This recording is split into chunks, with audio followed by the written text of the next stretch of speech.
नमस्कार विद्यार्थियों, मैं doctor Mahendra Kumar Meena, assistant professor Sanskrit G K. Gowani government college Bhinmal.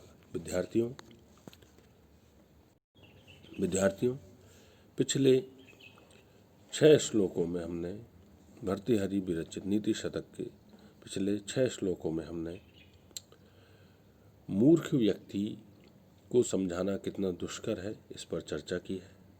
प्रथम श्लोक मंगलाचरण था और उसके बाद द्वितीय श्लोक में भर्तृहरि ने नीति शतक को लिखने का उद्देश्य बताया था।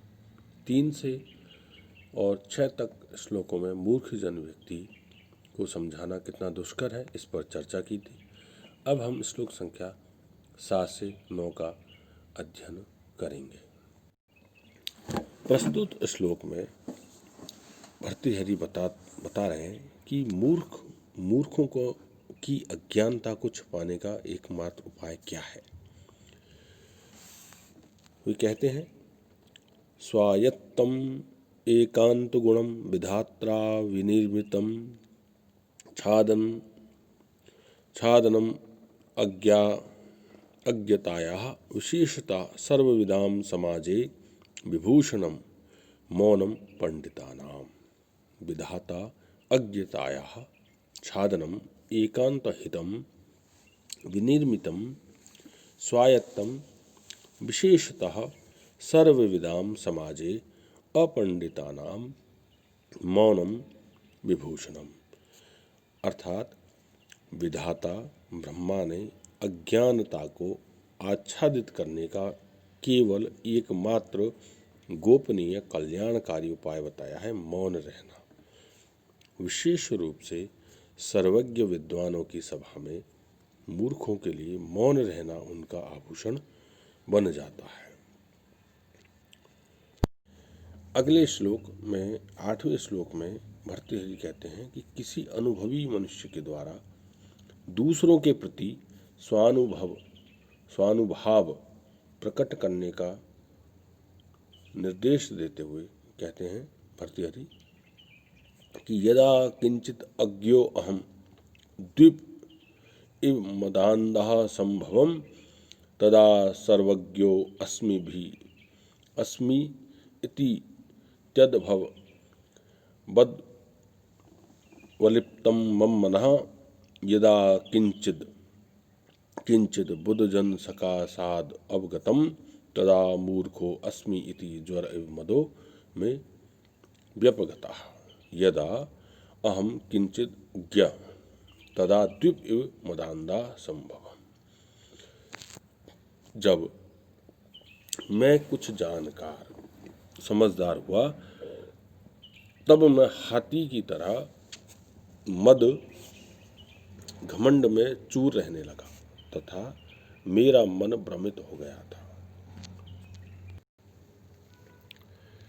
कि मैं सर्वश्रेष्ठ ज्ञानी हूँ। जब विद्वानों की संगति से कुछ ज्ञान प्राप्त हुआ तब मैं मूर्ख हूँ ऐसा जानकर मेरा मद ज्वर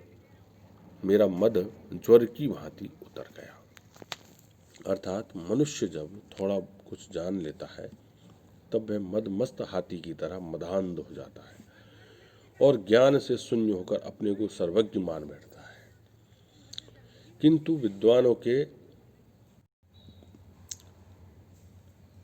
कुछ वास्तविक ज्ञान प्राप्त करता है तब वह अपने को अत्यधिक मूर्ख समझने लगता है। अल्पज्ञ होने से उत्पन्न हुआ उसका वह घमंड उसी प्रकार दूर होता जाता है जिस प्रकार ज्वर से पीड़ित व्यक्ति का ज्वर उतर जाता है। कहने का तात्पर्य यह है कि मनुष्य जब तक विद्वानों के संपर्क में नहीं आता उसे ज्ञान की प्राप्ति नहीं होती। कूप मंडूक जब कूप में रहता है तो वह उसे ही संसार समझने लगता है, लेकिन जब वह कूप से निकलकर विशाल तालाब में पहुंच जाता है, जब तक वह नहीं पहुंचता है तब तक वह इस अपार संसार को स्वयं की दृष्टि से नहीं देख पाता। अर्थात कहने का तात्पर्य यह है कि अल्पज्ञता से मद उत्पन्न होता है और विद्वत जनों के संसर्ग से ज्ञान की प्राप्ति होती है। अब 9वें श्लोक में भर्तृहरि कहते हैं कि जो क्षुद्र और नीच प्रकृति का जो जीव है वह बिना किसी बाह्य शंका के प्राप्त की गई वस्तु की क्षुद्रता पर ध्यान न देकर अपने स्वार्थ की पूर्ति में लगा रहता है। क्रमी कुल चितम लाला क्लिनम विगंधी जुगुप्सितम निरूपम रसम प्रीत्या खादन अस्थि निरामिषम सुरपतिम अपि पार्श्वम स्थम विलोक्य न संकते नहीं गणपति क्षुद्रो जंतु परिग्रह फलगुता। क्रमी कुलचितम विगंधी जुगुप्सितम निरामिषम नरास्थि काला क्लिन्नम